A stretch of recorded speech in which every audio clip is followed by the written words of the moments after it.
Good morning students. मेरा नाम है सोनल कुमारी सिन्हा और आज हम लोग एक नया चैप्टर लेके आए हैं जिसका नाम है सेल रेंज। ये एमएस एक्सेल का एक बहुत अच्छा फीचर है जिसके द्वारा हम लोग अपना कैलकुलेशन बहुत ही आसानी से कर पाते हैं। सेल रेंज होता क्या है?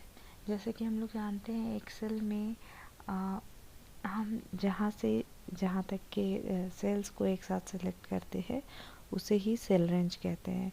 तो इस चैप्टर में हम लोग ये सीखेंगे कि किस तरह से सेल रेंज हमारे लिए उपयोगी है और कैसे सेल रेंज के द्वारा इस फीचर को यूज़ करके हम लोग अपना कैलकुलेशन बहुत ही आसानी से कर सकते हैं। तो आइए हम लोग देखते हैं इस पे कैसे काम किया जाता है।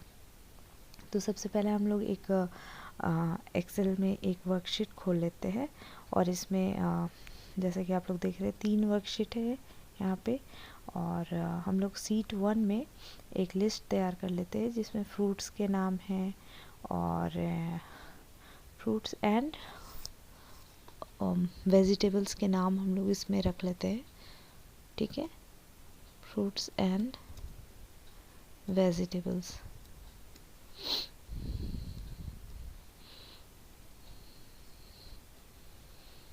फ्रूट्स और वेजिटेबल के नाम हम लोग रख लेते हैं और दूसरे में उनका क्वांटिटी रखा हुआ है कि कितना क्वांटिटी है। ठीक है, तो यहाँ पे आप जैसे कि देख रहे हैं बहुत सारे फ्रूट्स हैं और कुछ वेजिटेबल्स हैं और बगल में उनका क्वांटिटी दिया हुआ है। ये एक टेबल दिया हुआ है। अब अगर मान लीजिए हमें इस पे वर्क करना है, इसमें से जो आइटम्स हैं उनका एक रेंज तैयार करना है, क्योंकि जब हम कैलकुलेशन करते हैं तो हम बार बार सेल का एड्रेस देना पड़ता है और यहाँ पे तो छोटा सा टेबल है तो बहुत आसानी से हम लोग कर लेंगे, लेकिन जब हम लोग बड़े स्तर पे काम करते हैं, बड़ा टेबल के साथ डील करते हैं तो फिर ये मुश्किल होते चला जाता है। तो वैसे कंडीशन में हम लोग कुछ सेल्स को एक ग्रुप की तरह बना देते हैं और उनका एक नेम डिफाइन कर देते हैं और फिर उसके बाद उसी नेम का उपयोग करके हम लोग बहुत आसानी से कैलकुलेशन कर सकते हैं। तो हम लोग देखते हैं ये फर्स्ट सीट में हम लोग ये टेबल बना लिए हैं। सेकंड सीट में जाते हैं और यहाँ पे आप देख रहे हैं कुछ फंक्शंस हमने लिख रखे हैं जैसे सम, एवरेज, मैक्सिमम, मिनिमम। तो हम लोग सीखेंगे कैसे ये सारे फंक्शंस को करने में हमें ये फीचर जो है वो मदद कर रहा है। तो सबसे पहले हम लोग एक रेंज डिफाइन कर लेते हैं, जैसे कि हम लोग यहाँ पे फ्रूट्स के नेम का जो क्वांटिटी है, फ्रूट्स का जो क्वांटिटी है उसे सिलेक्ट कर लिए और सिलेक्ट करने के बाद हम क्या करते हैं कि फॉर्मूला टैब में चल जाते हैं। यहाँ पे डिफाइन नेम है, हम लोग डिफाइन नेम में जाके इसका एक नेम डिफाइन कर देते हैं, जैसे कि नेम फ्रूट्स नेम कर देते हैं, हम में से फ्रूट्स नेम। इसमें हम लोग को ये याद रखना है कि हम लोग को बीच में स्पेस का उपयोग नहीं करना है। फिर स्कोप, यहाँ पे आप जैसे स्कोप में हम लोग जाएंगे देखेंगे कि यहाँ पे बहुत सारा ऑप्शंस है, जैसे वर्कबुक है, शीट 1, शीट 2, शीट 3। तो इसका मतलब क्या होता है? इसका मतलब ये है कि जो हम लोग रेंज यहाँ पे डिफाइन कर रहे हैं वो केवल एक सीट पे काम करने वाला है, शीट 1 पे, शीट 2 पे, शीट 3 पे, या पूरे वर्कबुक पे ये अप्लाई होगा। तो हम लोग पूरे वर्कबुक पे ये अप्लाई कर रहे हैं क्योंकि हम लोग हमारा टेबल शीट 1 में है और हम लोग वर्क कर रहे हैं शीट 2 पे, हम रिज़ल्ट ला रहे हैं। ठीक है, तो उसके बाद नीचे में आप देखते हैं रेफर्स टू, इसमें वो सेल रेंज दिया रहता है जिसे हमने सेलेक्ट कर रखा है। ठीक है, फिर हम इसको ओके कर देते हैं।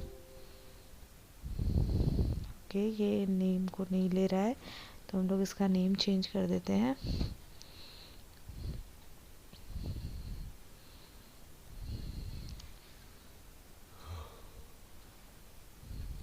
फ्रूट कर देते हैं। ओके, अभी ये ले लिया।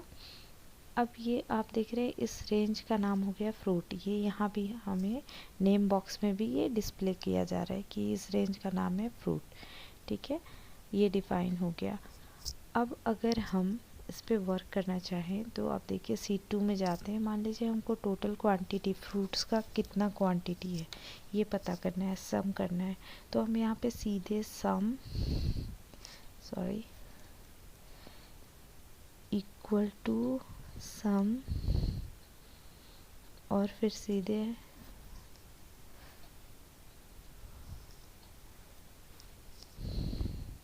सम का फॉर्मूला लगाएंगे हम लोग। ठीक है, उसके बाद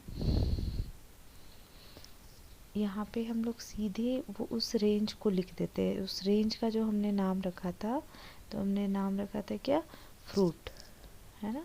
तो यहाँ पे ऑप्शन में आ गया, हम यहाँ से सीधे सिलेक्ट कर सकते हैं इसको और उसके बाद हम उसको एंटर कर देंगे।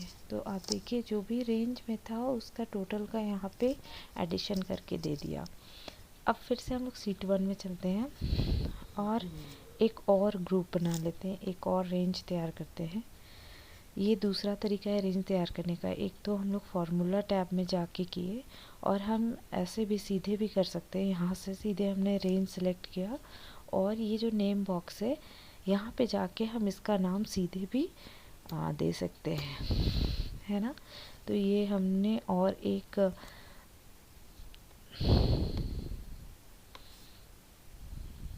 इसको यहाँ से हम सेलेक्ट कर लेते हैं पहले और फिर इसका नाम हम लोग यहाँ पे दे देते हैं।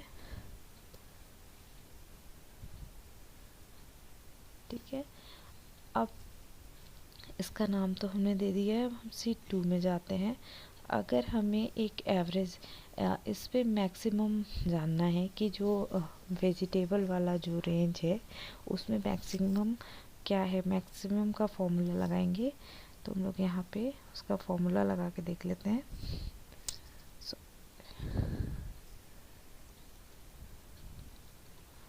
इक्वल टू मैक्स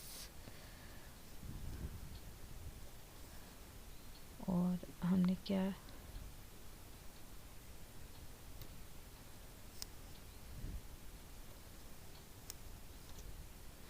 देखिए एरर दिखा रहा है क्योंकि जो हम लोगों ने डिफाइन किया वो सही से आया नहीं है। और इस चीज़ को हम लोग और एक जगह से चेक कर सकते हैं। जैसे C1 में गए, फॉर्मूलाज में जाएंगे और यहाँ पे यूज़ इन फार्मूला देखिए केवल फ्रूट और फ्रूट्स दिखा रहा है। हमने जो वेज यहाँ पे बनाया था ग्रुप, वो वहाँ पे शो नहीं हो रहा है। तो हम लोग सीधे ही यहीं से उसको फिर से बनाते हैं, डिफाइन नेम में करते हैं और यहाँ पे इसका नाम डाल देते हैं वेज। ठीक है, और सेम वही प्रोसेस को दोहराते हैं। ये हमारा एक और ग्रुप बन गया। अब इस पे जब हम फिर से कोई फॉर्मूला लगाते हैं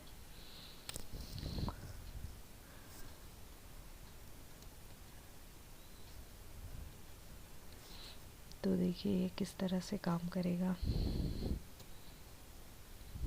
ये देखिए ये हमारा यहाँ पे सेल रेंज का जो नेमिंग हमने किया वो दिखला दिया और ये ऑटोमेटिक ले लिया। देखिए 51 इसमें मैक्सिमम होगा, क्वांटिटी में मैक्सिमम 51, तो वो शो कर दिया।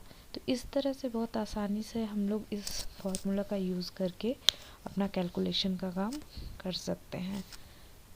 तो ये बहुत ही उपयोगी फीचर है और आज के लिए हम लोग इतना ही रहने देते हैं और उम्मीद है आपको ये चैप्टर अच्छे से क्लियर हुआ होगा और आपने इस वीडियो को देखा, इसके लिए बहुत बहुत धन्यवाद।